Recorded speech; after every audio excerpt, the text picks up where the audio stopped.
Olá, estudantes do nono ano, sejam todos muito bem-vindos para a nossa primeira aula de projetos na escola.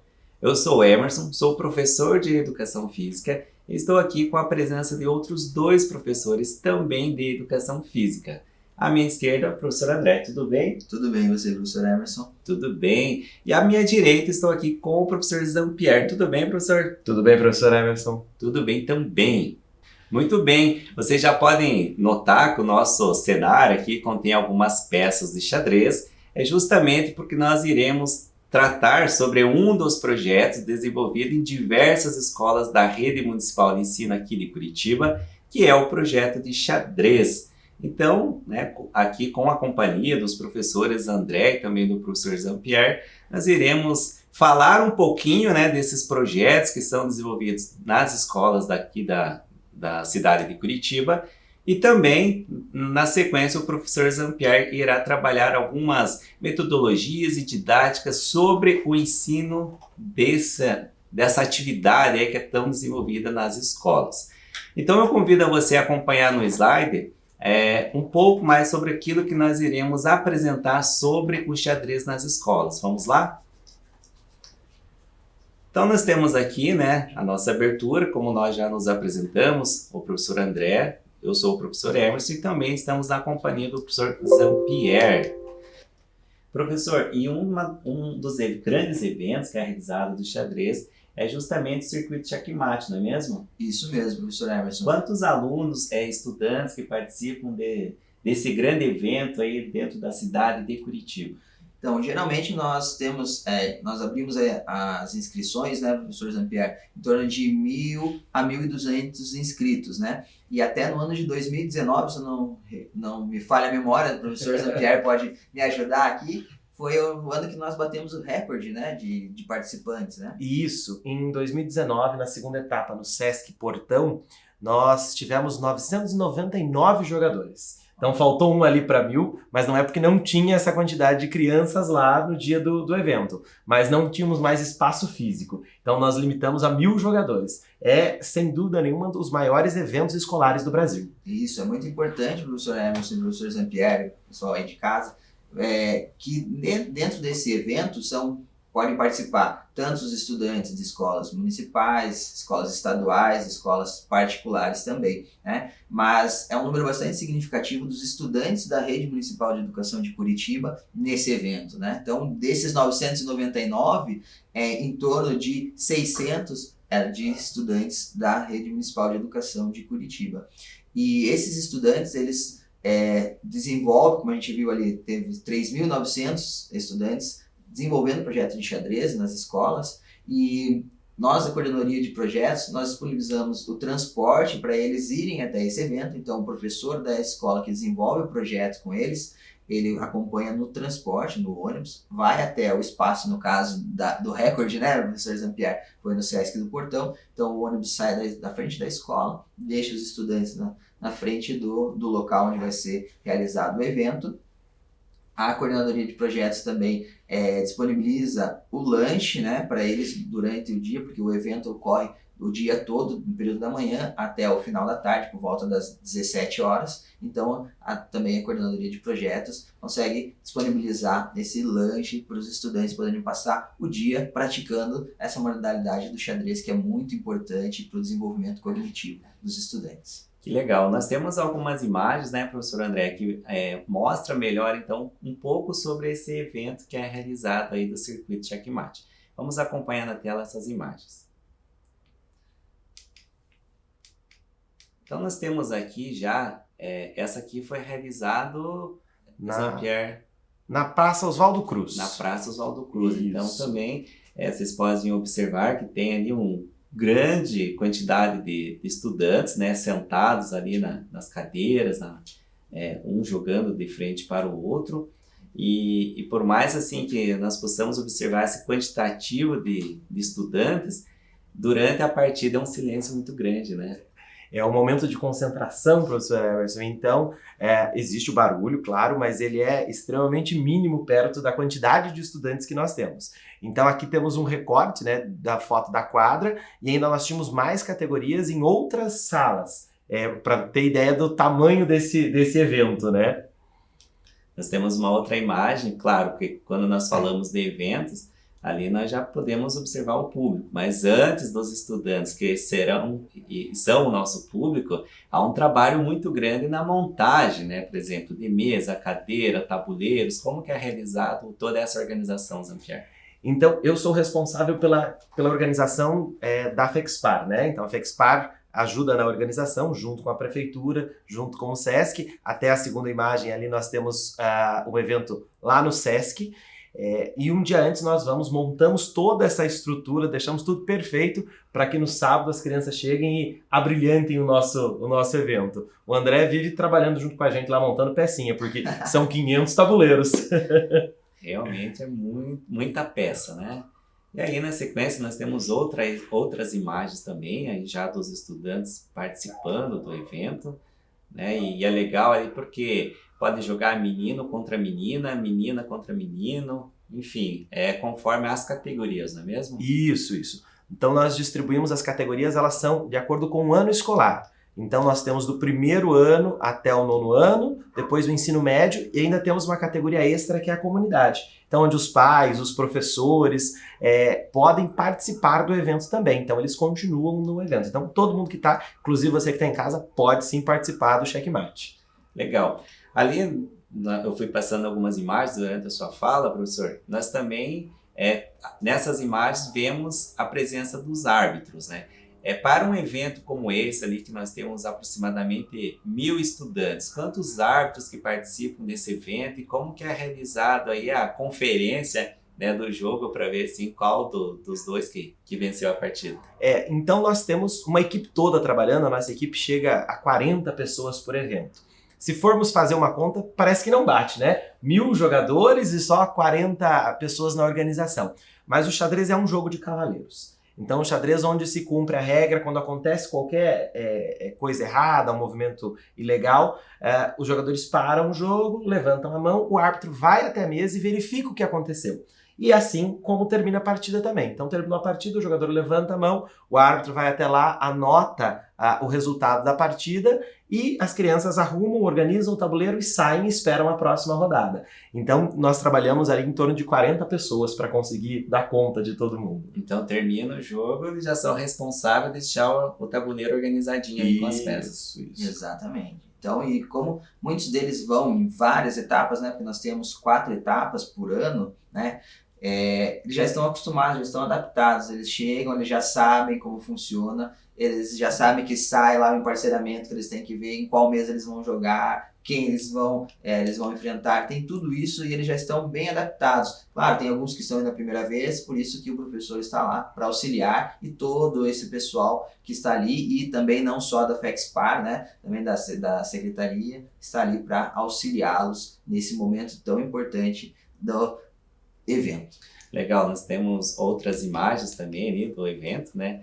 Ali já com a premiação dos estudantes, conforme as categorias também.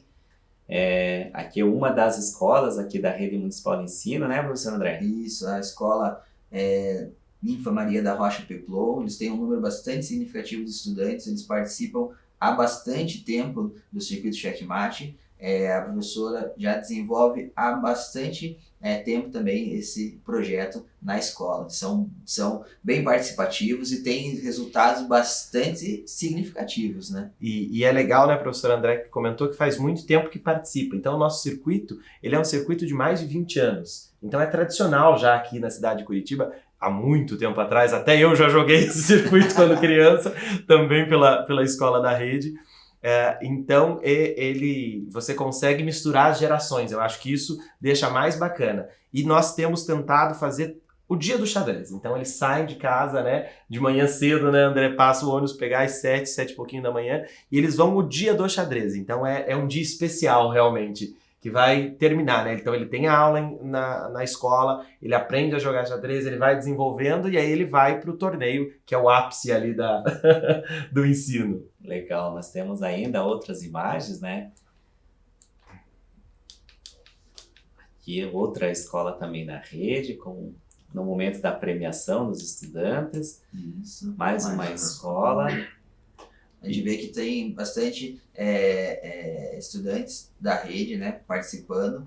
E o interessante, vejam só, que naquela última imagem que apareceu ali, tem os estudantes com os tabuleiros, né, professor Jean-Pierre. Então explica ali pra gente por que é que os estudantes estão com aqueles tabuleiros ali na mão. Essa é a parte divertida ainda, né? Exatamente. Porque quando termina a última partida, então, o vencedor da última partida leva o tabuleiro para casa. Então, eles terminam a última partida, nós já disponibilizamos o saquinho para guardar as peças, eles guardam as peças, deixam a peça em cima da mesa e levam o tabuleiro. O vencedor leva.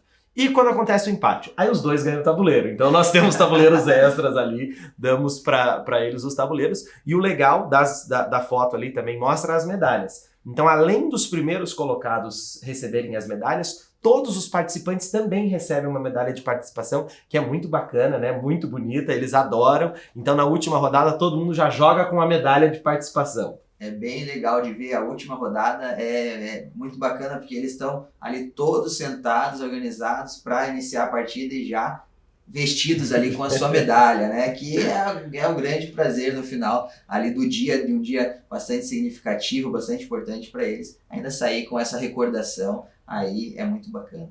Que legal, nós, né, podemos observar diversas imagens aí do grande evento, né? Claro que o xadrez ocorre na escola e o circuito Checkmate é o grande dia, podemos dizer assim, né? Que os estudantes desejam estar participando jogando, né? Além dos estudantes da escola, com estudantes de outras escolas também, né? E é bacana porque até os números que o André comentou, então, apesar de termos muitos estudantes, nós não conseguimos comportar ainda, né? Todo mundo. Então seria um mundo ideal que pudéssemos fazer um circuito com 5.000 pessoas, talvez. Mas falta espaço físico mesmo, né? E material para que se faça tudo isso. Então nós dividimos em 4 etapas e o professor da escola faz esse revezamento, né? Então o professor da escola pode fazer esse revezamento. Então hoje vai você, Emerson, na próxima etapa vai o André, então todo mundo participa. Então esse número de 999, ele não é restrito. Então durante o ano 2019, por exemplo, nós tivemos mais de 4.000 participantes desse evento, se eu contar as 4 etapas juntas. Que legal. Bom, nós apresentamos, né, um pouco sobre esse projeto desenvolvido aqui na Rede Municipal de Curitiba, né, com os nossos parceiros e, claro, né, o grande evento, o Circuito Checkmate, mas professores, o professor Jean-Pierre, que é um especialista em xadrez, fala para nós um pouco sobre as habilidades, né, que o praticante de xadrez desenvolve com essa prática do jogo. Eu até separei aqui na tela, né, eu convido aí os estudantes que estão acompanhando perceber algumas dessas habilidades. Na sequência o professor Jean-Pierre vai falando um pouquinho sobre cada uma delas. Vamos lá? Então aqui, professor Jean-Pierre, uma dessas habilidades, né, aperfeiçoadas pela prática do xadrez é o raciocínio. Essa habilidade, então, do raciocínio lógico, né? Então já existem vários estudos que comprovam que jogar xadrez ajuda a desenvolver o raciocínio lógico. Não é só jogar xadrez, não é só fazer os exercícios, né? Mas é uma ferramenta pedagógica que auxilia nesse raciocínio lógico. Então, temos diversos estudos, por exemplo, do professor Dr. Wilson, até que é da casa, né? Desenvolveu a sua tese de mestrado, de doutorado, falando do raciocínio lógico e o jogo de xadrez. Então, que eles têm uma sincronia. Legal. Nós temos uma outra habilidade separada ali, que é justamente, né, o desenvolvimento estratégico.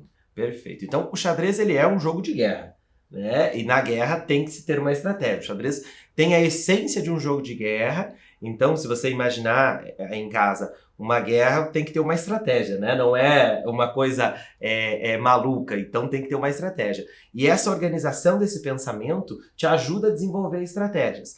E você pode comparar a vida, né? Então, qualquer problema que eu vá enfrentar, eu preciso ter uma estratégia de como vou resolver esse problema. Seja dentro da escola, um problema de matemática, por exemplo, ou seja na vida, quando eu me deparo com alguma situação do nosso cotidiano e eu preciso resolver esse problema. E eu preciso ter estratégias para isso. Então o xadrez auxilia nisso, porque a todo momento você está criando uma estratégia nova durante o jogo. Legal, vamos ver a próxima habilidade, professor André, respeito às regras.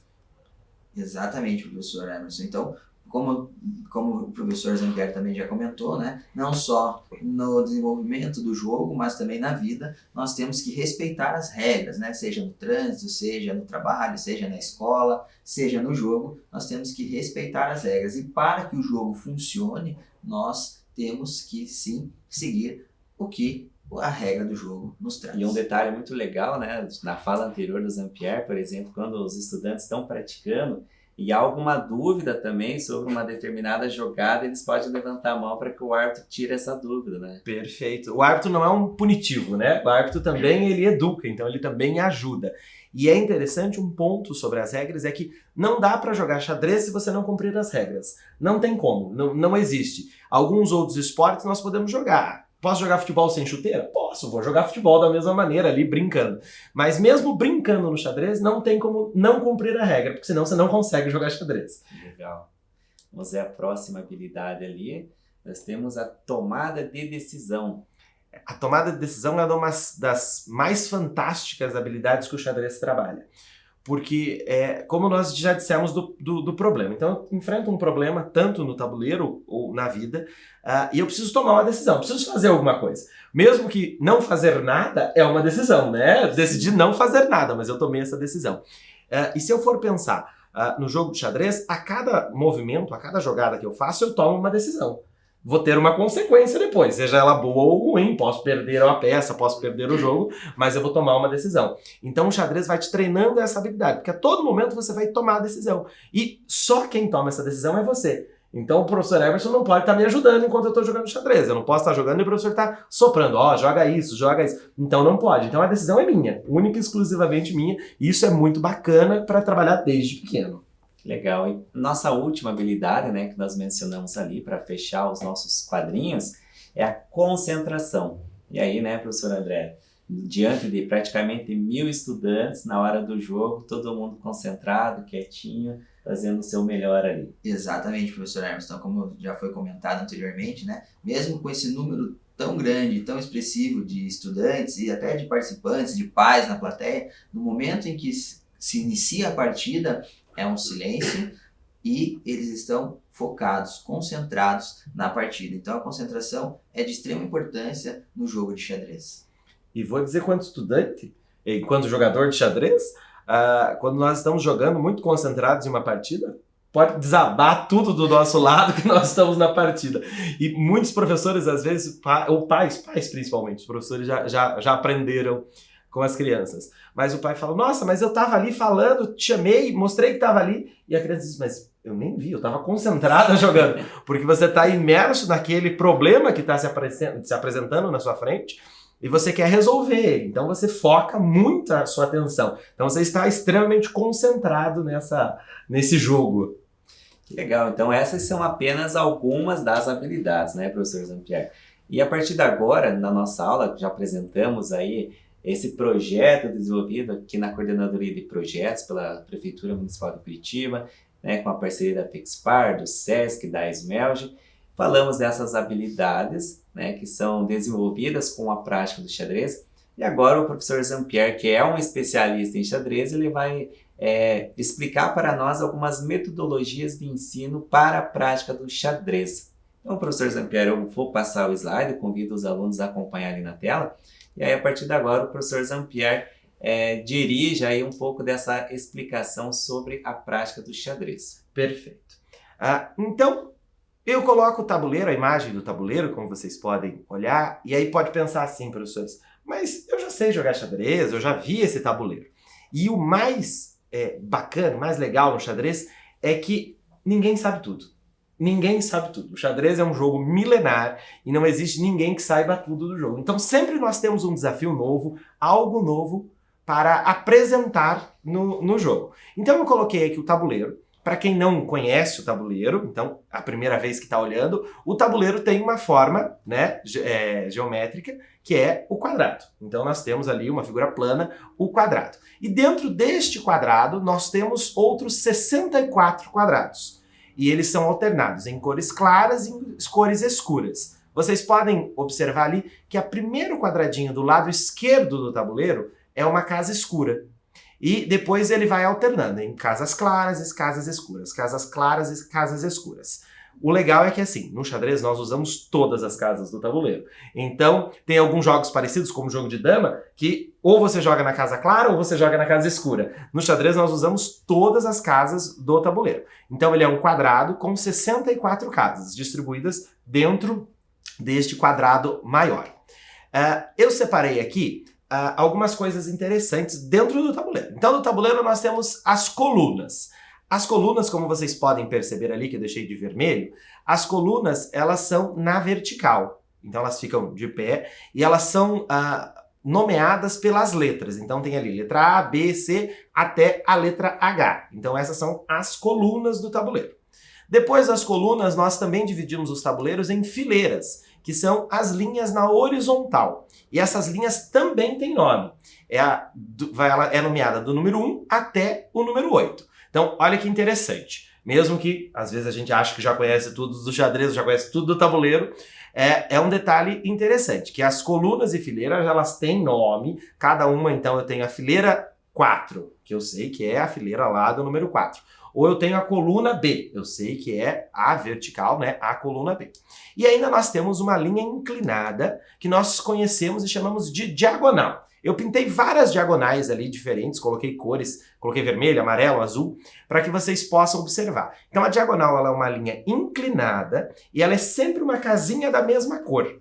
Então, se eu tenho no começo uma casinha escura, ela sempre vai ser uma diagonal de casa escura. E é legal, sabe, professor André e professor Emerson, que eu posso ter uma grande diagonal com 8 casas, ou eu posso ter uma diagonal pequena, com apenas 2 casas. A diagonal, ela é super importante no jogo de xadrez, até porque às vezes ela fica meio escondida, às vezes a gente não percebe muito as coisas na diagonal. Eu coloquei aqui essa última imagem, ó, então retomando, que é coluna, fileira e diagonal. Tá marcada ali a grande diagonal negra que nós chamamos, que ela começa lá na casinha A1 e ela vai até a casinha H8. É a maior diagonal que nós temos no tabuleiro. Nós temos um espelho que é a grande diagonal branca, que ela vai de H1 até A8. São as duas grandes diagonais, mas eu tenho também diagonais pequenas. E as colunas e fileiras que eu tenho 8 de cada. Eu convido vocês agora a olhar nessa nossa imagem, e nessa nossa imagem tem um monte de letras dentro do tabuleiro, um monte de letras e números. Dentro dessas letras e números é o nome de cada casa. Então, por exemplo, a primeira casa do tabuleiro, o nome dela é casa A1, porque eu pego a coluna e junto com a fileira. Então a coluna é A fileira é 1. Então a primeira casinha, ela é uma casinha, inclusive, escura. Professor André, vamos fazer uma brincadeira. Peguei de surpresa o professor André agora. O professor André não pode olhar para o tabuleiro e nós vamos descobrir uma cor de casa. O professor Emerson vai treinando aí que eu também vou fazer uma pergunta. Vamos lá. Ai, meu Deus. Professor André, vamos lá. A casa B, número 3, ela é uma casa escura ou é uma casa clara? B3. B3. Então, A, B do lado, 1, 2, 3, a terceira. É clara. É clara? Vamos conferir na tela? Muito bem, professor André, acertou! Professor Emerson sabe jogar xadrez já, professor? O básico, né? O básico. A movimentação das peças, né? Então vou dar uma mais fácil, professor. Então o professor vai me dizer a casa D número 1. A casa D número 1, ela é de que cor? Ela é uma casa clara ou uma casa escura? Não, ninguém tá olhando pro tabuleiro aqui, hein? Fiquem tranquilos. Só vocês podem olhar. Eu não tenho certeza, professor Zampieri, mas eu acho que é clara. Eu acho que é clara, vamos dar uma olhada? Ah, perfeito, uma casa clara. Esse é um jogo legal que a gente pode fazer em casa.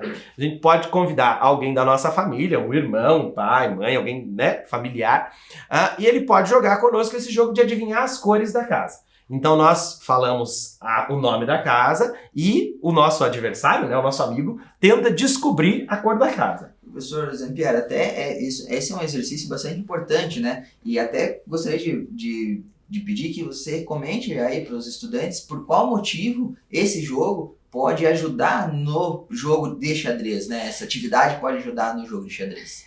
É uma coisa bacana porque nós podemos jogar xadrez sem ter tabuleiro e sem ter peças, professor André. E nós podemos jogar com o tabuleiro da nossa mente. Então, decorar o tabuleiro, aprender o tabuleiro e as casas é de suma importância para que eu possa jogar xadrez. Eu sei que onde eu coloco as minhas peças é melhor. Eu vou conseguir desenvolver melhor, a minha peça tem mais poder. E mesmo que eu não esteja olhando, eu consigo ainda aprender. Ou consigo ainda saber onde estão as minhas peças. Então, saber a localização das peças, saber o nome das casas, no caso, ele me ajuda muito a desenvolver o jogo.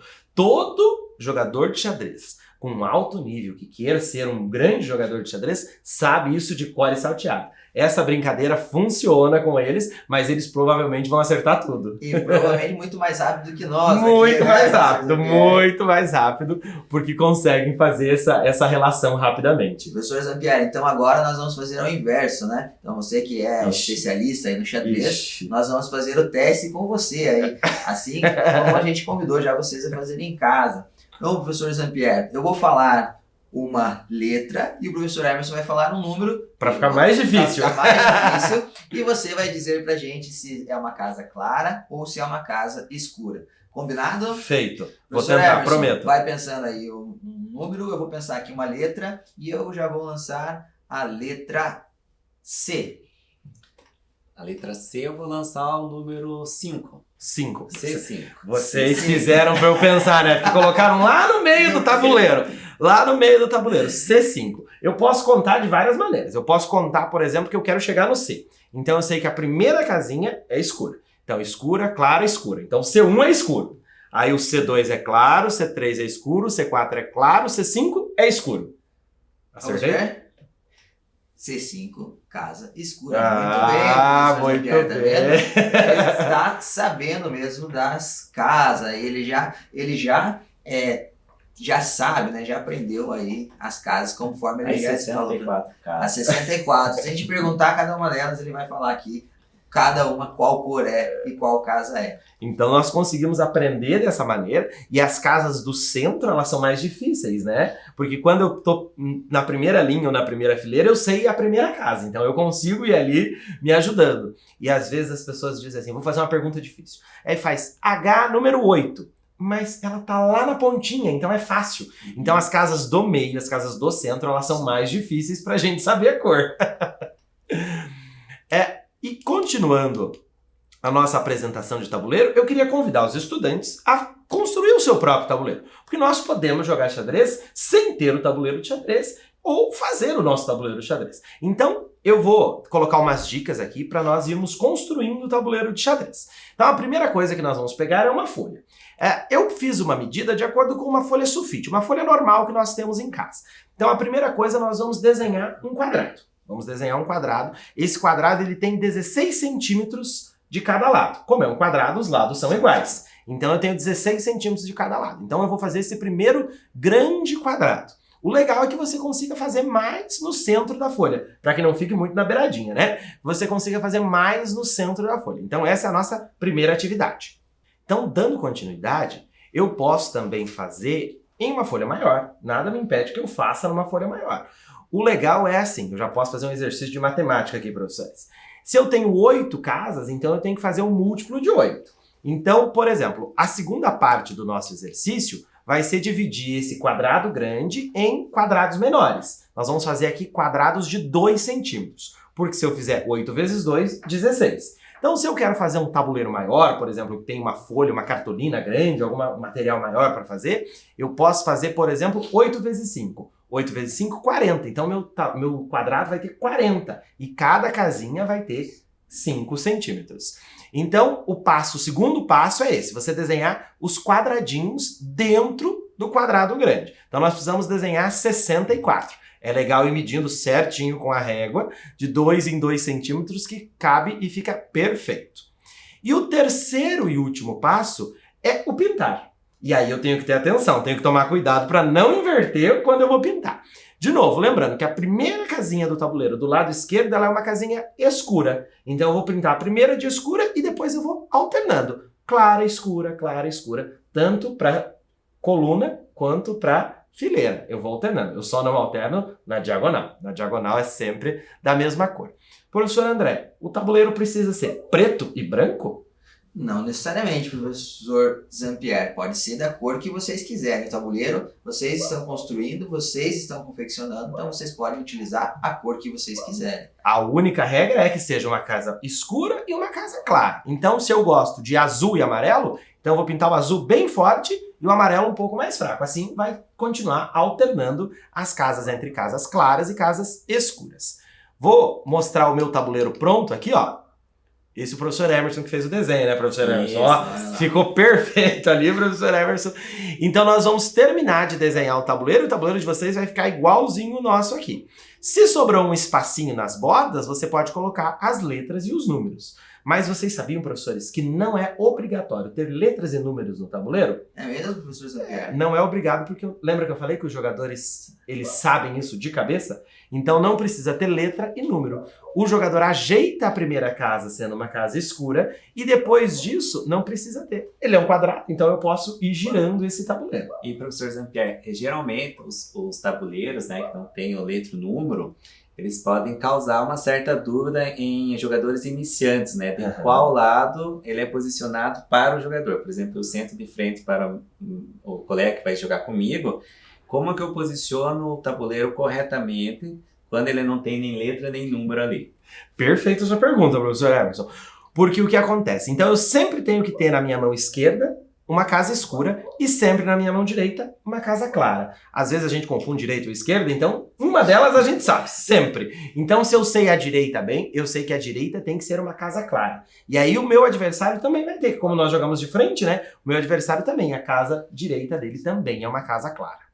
Perfeito? Então, esse é o nosso tabuleiro. Esse é o nosso cenário do jogo. É onde nós vamos fazer a nossa guerra, né? Do xadrez. Porque o xadrez é um jogo de guerra, como eu disse. É um jogo de estratégia. Então, é aqui o nosso campo de batalha pro xadrez. E dentro desse campo de batalha, nós temos muitas peças. Muitas peças. Professor André, podia falar as peças para nós? Claro que posso.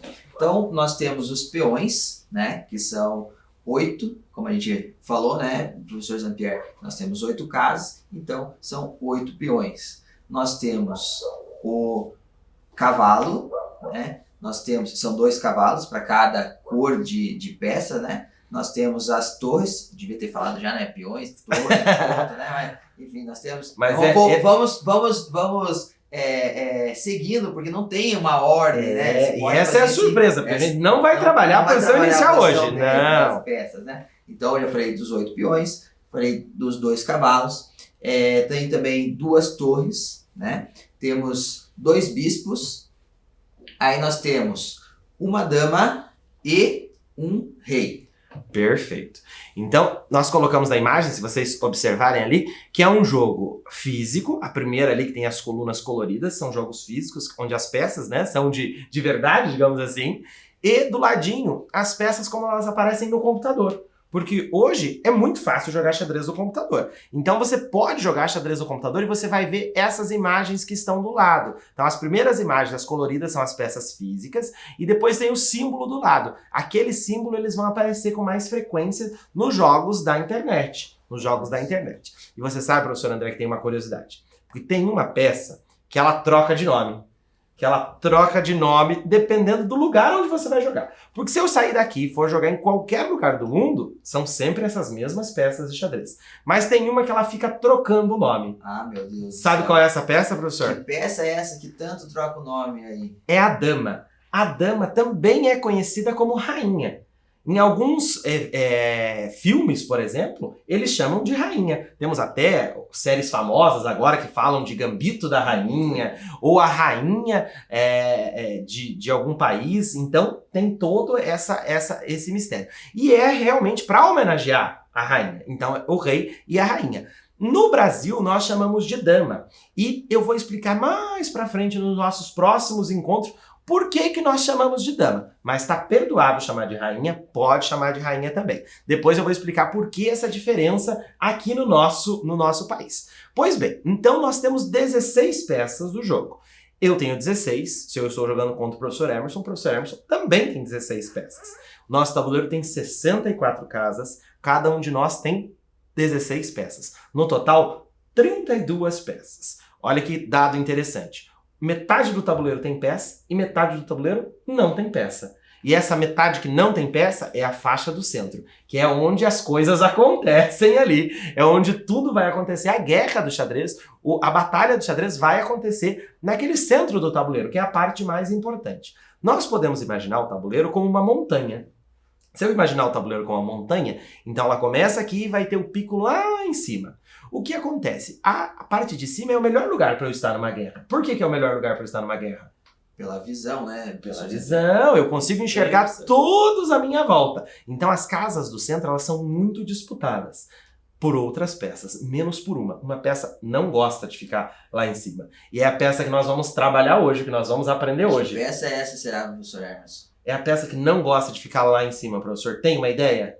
Não gosta de ficar lá em cima? Não gosta de Será ficar que é lá o em cima. rei? Será que é o rei? Isso mesmo, professor Emerson. O rei ele não gosta de ficar lá em cima, porque se ele ficar lá em cima, todo mundo fica olhando ele. E ele é o centro do jogo de xadrez. Nós temos que proteger o nosso rei. Então ele não gosta de ficar lá em cima. Então, nós vamos aprender o nosso amigo rei aqui, ó. Deixei um pro professor André e um rei aqui comigo. Então nós vamos falar hoje sobre o rei de xadrez. O rei de xadrez, ele é a peça mais importante do jogo.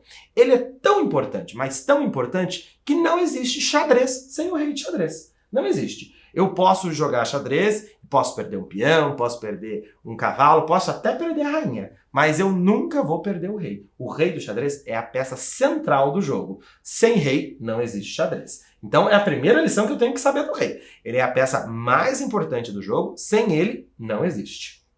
Por isso que eu tenho que cuidar bem dele. Deixar ele bem guardadinho aqui, né? Bem Por escondido. isso que não podemos colocar ele lá no meio do tabuleiro ou lá no topo da montanha, No topo da montanha. Porque ao mesmo tempo que ele tem a visão, ele também está sendo visto, né? Exato. Então a gente não pode deixar ele ali com tanta visibilidade assim, né? E como eu disse, o jogo de xadrez ninguém sabe tudo. Então tem momentos sim que o rei vai ter que subir essa montanha, que ele vai ter que chegar lá em cima para comandar o seu exército. Mas no começo tem muita gente querendo pegar o seu rei, muita gente querendo atacar o seu rei. E nesse momento ele tem que ficar escondido. A primeira coisa que eu quero mostrar para vocês é o movimento do rei de xadrez. O rei de xadrez, eu brinco que ele é um rei, uma peça bem velhinha, bem velhinha. Ele é muito velhinho, então ele anda bem devagar. Bem devagar. O rei de xadrez, ele só pode andar uma casinha de cada vez. Então ele pode andar apenas nas casinhas que estão ao seu redor. Mas eu disse que ele era importante, né, professor Emerson? Ele é tão importante que ele pode ir em qualquer direção. Então ele pode andar tanto em coluna, para frente e para trás, tanto nas fileiras, para um lado e para o outro, quanto nas diagonais. Então ele pode ir na diagonal para cima, na diagonal para baixo, na diagonal esquerda para cima, na diagonal direita para baixo. Ele é muito poderoso. Então, se vocês observarem a imagem ali, ó, nós temos um rei branco bem no centro do tabuleiro e bolinhas brancas onde ele pode ir. Aquelas são as casas onde o rei pode ir. E lá em cima nós temos o rei preto, que também está circulado com as bolinhas ali onde ele pode ir. Aquele rei preto, ele não pode ir para trás, né? Se ele for para trás, acabou o tabuleiro. E ele não pode ficar para fora do tabuleiro. Então, a primeira coisa importante do jogo de xadrez é eu saber que o movimento do rei é uma casinha de cada vez que ele pode andar, mas ele pode ir para qualquer direção. Continuando, o rei, ele tem muitas regras. Ele é a peça mais importante. Se ele é a peça mais importante do jogo de xadrez, ele tem muitas coisas junto com ele. Então, vocês podem observar no slide que eu coloquei, que ele nunca pode ser capturado. Para vencer o jogo de xadrez, eu não posso capturar o rei. E é curioso, às vezes as pessoas acham que sabem jogar xadrez e dizem assim, fui lá e capturei o seu rei, matei o seu rei, e sai com o rei na mão assim. Não pode. É proibido capturar o rei de xadrez. Eu brinco que o rei de xadrez ele só sai do tabuleiro quando ele vai voltar pro saquinho de peças e ir embora. Porque senão ele não sai do tabuleiro. Então ele fica todo momento no tabuleiro de xadrez. Que interessante, professor Zampieri, porque como você falou, realmente, né, a gente vê até com os menores que acontece muito disso, né, eu vou capturar o rei, mas então não é esse o objetivo do jogo, né, não é capturar o rei, porque o rei nunca pode ser capturado. Nunca. Importante esse detalhe, hein? Então, ó, não esqueçam disso, que o rei nunca pode ser capturado. E até parece repetitivo a gente ficar falando, mas é que é a regra super importante. A regra mais importante, talvez, do xadrez seja essa, que eu nunca posso capturar o rei do meu adversário. Como é que eu venço o jogo de xadrez? Como é que eu ganho uma partida de xadrez? Opa, Isso é assunto para daqui a pouco, para outras aulas. Calma lá. Vamos continuar no rei. O rei, então, nós já falamos do movimento dele, falamos que ele pode uma casinha de cada vez, mas tem algumas coisas, algumas restrições. Se eu disse que o rei nunca pode ser capturado, eu nunca posso colocar meu próprio rei em ameaça. Eu nunca posso colocar meu rei em xeque. Olha que palavra nova. Xeque não é aquele cheque, aquela folhinha. O que é xeque, professor André? Cheque? Vamos ver se Puxa, você está você lembrando, hein? Você falou da folha, já ia falar que era aquela folhinha, né? Mas você já falou que não é, então... E agora, professor Hermes, você vai me ajudar a dizer o que é o tal do cheque? Será que o cheque é quando o rei está em perigo? Quando o rei está em perigo? Boa dica, boa dica. Inclusive, o cheque de xadrez se escreve com X. Cheque de xadrez se escreve com X. Cheque é quando o rei está sendo ameaçado, quando ele está em perigo. E ele não pode se colocar em perigo. Vamos pensar. De novo, é uma batalha, um jogo de guerra. Será que o meu principal comandante vai se colocar em perigo? Não vai se colocar em perigo. Então é proibido o rei ir para uma casinha onde ele fique em xeque. Então ele não pode fazer isso. O rei, mesmo andando pouco, ele é muito poderoso, porque ele captura igual ele anda. Então, todos os movimentos que ele faz, ele também pode usar para captura. Ele pode capturar as outras peças, com uma regrinha. Ele não pode capturar e ficar em xeque. Ele não pode ficar em xeque. Lembrar isso sempre, eu nunca posso deixar o meu rei em xeque. Mais um detalhe importante, um rei nunca chega perto do outro. Eles são tão inimigos, eles estão tentando tanto essa guerra, que eles não gostam de chegar perto um do outro. Então é proibido que um rei chegue perto do outro. Vamos, professor Emerson, hoje eu vou pegar você agora, professor Emerson, para fazer uma pergunta. E é difícil, professor. Justamente, Justamente você, que foi professor. Professor Emerson agora. Professor... Tá aqui ansioso. Professor Emerson, será que se um rei não pode nunca chegar perto do outro, será que ele vai poder ameaçar o outro? Excelente pergunta. Né? Olha aí, então como nós estamos nos encaminhando para o fim da aula, né, professor Emerson? Talvez seja uma pergunta para que vocês possam trazer a resposta para nós na próxima aula. O que você acha, professor Emerson? Eu vou dar um tempo para você pensar. Na próxima aula você trazer a resposta aqui para a gente Perfeito, também. professor André. E assim, né, professor Jean-Pierre, o professor Jean-Pierre me deixou instigado por duas questões. Né? Primeiro que se o rei, seu objetivo não é capturar o rei, né? E para mim, que sou iniciante no xadrez, era justamente esse meu pensamento, né? Já de cara capturar o rei ali. E agora o professor Jean-Pierre joga mais uma questão muito interessante para que a gente possa refletir sobre ela. Porque assim, eu me coloco no lugar de iniciante, né? Porque eu sei o básico do xadrez ali. Então, justamente isso, para aquele iniciante, o objetivo que ele tem em mente é justamente essa já de criar uma estratégia de jogada justamente para dar um cheque no rei e tentar capturá-lo, né? Então, eu imagino que seja dessa forma, né? Exatamente, exatamente. Então, assim, você joga uma questão muito interessante para que os estudantes aí que estão iniciando pensem sobre isso. É claro que nós sabemos que muitos estudantes eles já são expert em xadrez, então com certeza eles já sabem a resposta para essa questão, né? E aí nós já, devido ao nosso tempo, já estamos nos encaminhando para o final desta nossa primeira aula aqui de xadrez. Muito legal a didática do professor Jean-Pierre aí para ter essa explicação do jogo, né, de como nós podemos elaborar também um tabuleiro, né, professor André? Nas aulas anteriores do currículo de educação física, você já fez um trabalho como esse, muito legal também, porque nem todos têm, né, o tabuleiro e também as peças, então é possível de se trabalhar e desenvolver elas de forma adaptada. Então, pessoal, o professor Jean-Pierre aqui deixou uma questão, ele inicialmente jogou para nós, mas o professor André viu que é muito legal você que está aí em casa pensar sobre ela e na próxima aula aqui nós vamos desenvolver a resposta, apresentar essa resposta para a pergunta e nós vamos nos despedindo, né, dessa nossa primeira aula que teve como objetivo apresentar o projeto de xadrez que é realizado nas escolas municipais aqui da cidade de Curitiba. E o professor Jean-Pierre aqui dá esse início, esse pontapé justamente com o rei para explicar essa didática do jogo de xadrez. Exatamente, professor Emerson. Então, a gente deixa aí essa possibilidade para vocês buscarem aí informações do que podemos fazer com esse rei, né, professor Emerson? É isso aí, nós vamos nos despedindo. Professor Jean-Pierre, muito obrigado. Professor André, Obrigado. muito obrigado. E muito obrigado a você que acompanhou essa nossa primeira aula sobre os projetos na escola. Um abraço e até a próxima. Tchau. Até a próxima. Tchau.